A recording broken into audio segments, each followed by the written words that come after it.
এই পৃথিবীতে আল্লাহ তাআলার কাছে সর্বশ্রেষ্ঠ মানুষ নবী ও রাসূলেরা। তাদের জ্ঞান ও মেধা অন্যান্য সকল সাধারণ মানুষের ঊর্ধ্বে। তাদেরকে বিশেষ গুণাবলী দিয়ে আল্লাহ তাআলা সৃষ্টি করেছেন। নবীদের বুদ্ধিমত্তা সবচেয়ে প্রখর ও তীক্ষ্ণ হয়ে থাকে। এ সম্পর্কে কয়েকটি ঘটনা উল্লেখ আছে।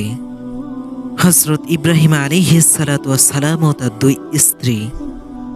হযরত ইবনে আব্বাস রাদিয়াল্লাহু আনহু থেকে বর্ণিত, হযরত ইব্রাহিম আলাইহিস সালাতু ওয়াস সালামের সম্মানিতা স্ত্রী হযরত সারা আলাইহিস সালাতু ওয়াস সালাম বুঝতে পারলেন ইব্রাহিম আলাইহিস সালাতু ওয়াস সালাম অন্য স্ত্রী হযরত হাজেরার প্রতি বেশি আসক্ত। স্বভাবজাত মানবীয় আত্মমর্যাদা বোধের কারণেই হযরত সারা আলাইহিস সালাতু ওয়াস সালাম কঠোর হলেন এবং একটি কঠিন কসম করে বললেন, আমি হাজেরার কোনো একটি অঙ্গকে অবশ্যই কেটে ফেলব।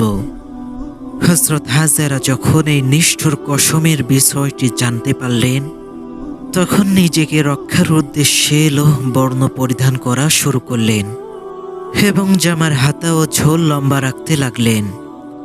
তিনি সর্বপ্রথম এভাবে মেয়েদের লম্বা পোশাকের প্রচলন ঘটালেন। লম্বা ঝোল বিশিষ্ট পোশাক পরে চলার সময় মাটিতে পোশাকের নিচের অংশ অনেকখানি লেগে যেত, ফলে মাটিতে যে পায়ের ছাপ পড়ত তার উপর পোশাকের পিছনের অংশ পরে পায়ের ছাপ মুছে যেত, যা দ্বারা হযরত সারা আলাইহিস সালাতু ওয়াস সালাম বুঝতে পারতেন না যে তিনি হাজেরা কোন পথ দিয়ে যাতায়াত করেন। এটা হযরত ইব্রাহিম আলাইহিস সালাতু ওয়াস সালামের কানে গেলে তিনি সারাকে বললেন, তুমি তো বাড়াবাড়ি রকমের কসম খেয়ে বসে আছো। যদি কল্যাণ চাও তাহলে বিষয়টি আল্লাহর উপর ছেড়ে দাও। হাজেরাকে কষ্ট দেওয়ার চিন্তা পরিহার করো। তখন সারা আলাইহিস সালাতু ওয়াস সালাম বললেন, তা না হয় করলাম, কিন্তু আমি তো কসম করে ফেলেছি, এটা আমি কিভাবে সম্পন্ন করব? হযরত ইব্রাহিম আলাইহিস সালাতু ওয়াস সালাম বললেন, তুমি হাজেরার এমন কোনো অঙ্গ কেটে ফেলো যা দ্বারা তোমার কসমও সম্পন্ন হয়ে যাবে, কিন্তু তার সৌন্দর্যের কোনো হানি হবে না, বরং এ দ্বারা আরো উপকার হয় এবং উপকারী হওয়ার কারণে তা ভবিষ্যতে ব্যাপকভাবে প্রচলিত হয়ে যায়। হযরত সারা বিষয়টি বুঝতে পারলেন এবং তিনি হাজেরার লজ্জা স্থানে খতনা করে তার কসম সম্পন্ন করলেন। তখন থেকে আরবদের মধ্যে মহিলাদের খতনা করার রেওয়াজ চালু হলো, যা এখনো প্রচলিত। তবে ইসলাম শুধু পুরুষদের জন্য খতনা বাধ্যতামূলক ঘোষণা করেছেন, কিন্তু মেয়েদের জন্য নয়। হযরত ইবনে আব্বাস রাদিয়াল্লাহু আনহু থেকে বর্ণিত, তিনি বলেন, হযরত ইসমাইল আলাইহিস সালাতু ওয়াস সালাম জুরহুম গোত্রে প্রথম বিবাহ করলেন। একদিন তার পিতা হযরত ইব্রাহিম আলাইহিস সালাতু ওয়াস সালাম পুত্রের নিকট বেড়াতে মক্কায় গেলেন।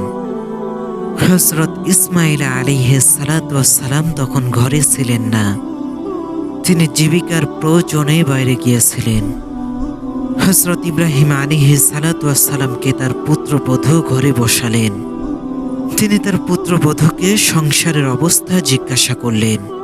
সাধারণভাবে নারীদের যা স্বভাব, হে নারীও তার ব্যতিক্রম করলেন না। কথা বলার সুযোগ পাওয়া মাত্রই অভিযোগের ঝড়ি খুঁড়ে বসলেন। অভাব অনটন অশান্তির কথা বলা শুরু করলেন। হযরত ইব্রাহিম আলাইহিস সালাতু ওয়াস সালাম সব মনোযোগ দিয়ে শুনলেন। মুখে কোনো অসন্তুষ্টির ভাব প্রকাশ না করলেও ভেতরে ভেতরে বিরক্ত হলেন।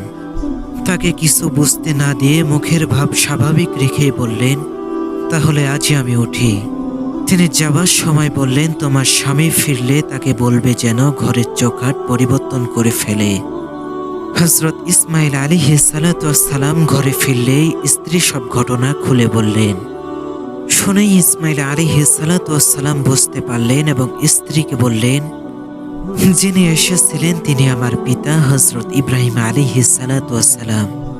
ঘরের চৌকাঠ পরিবর্তনের কথা বলে তিনি তোমাকে তালাক দেওয়ার নির্দেশ দিয়েছেন। তিনি সেই স্ত্রীকে তালাক দিয়ে দিলেন।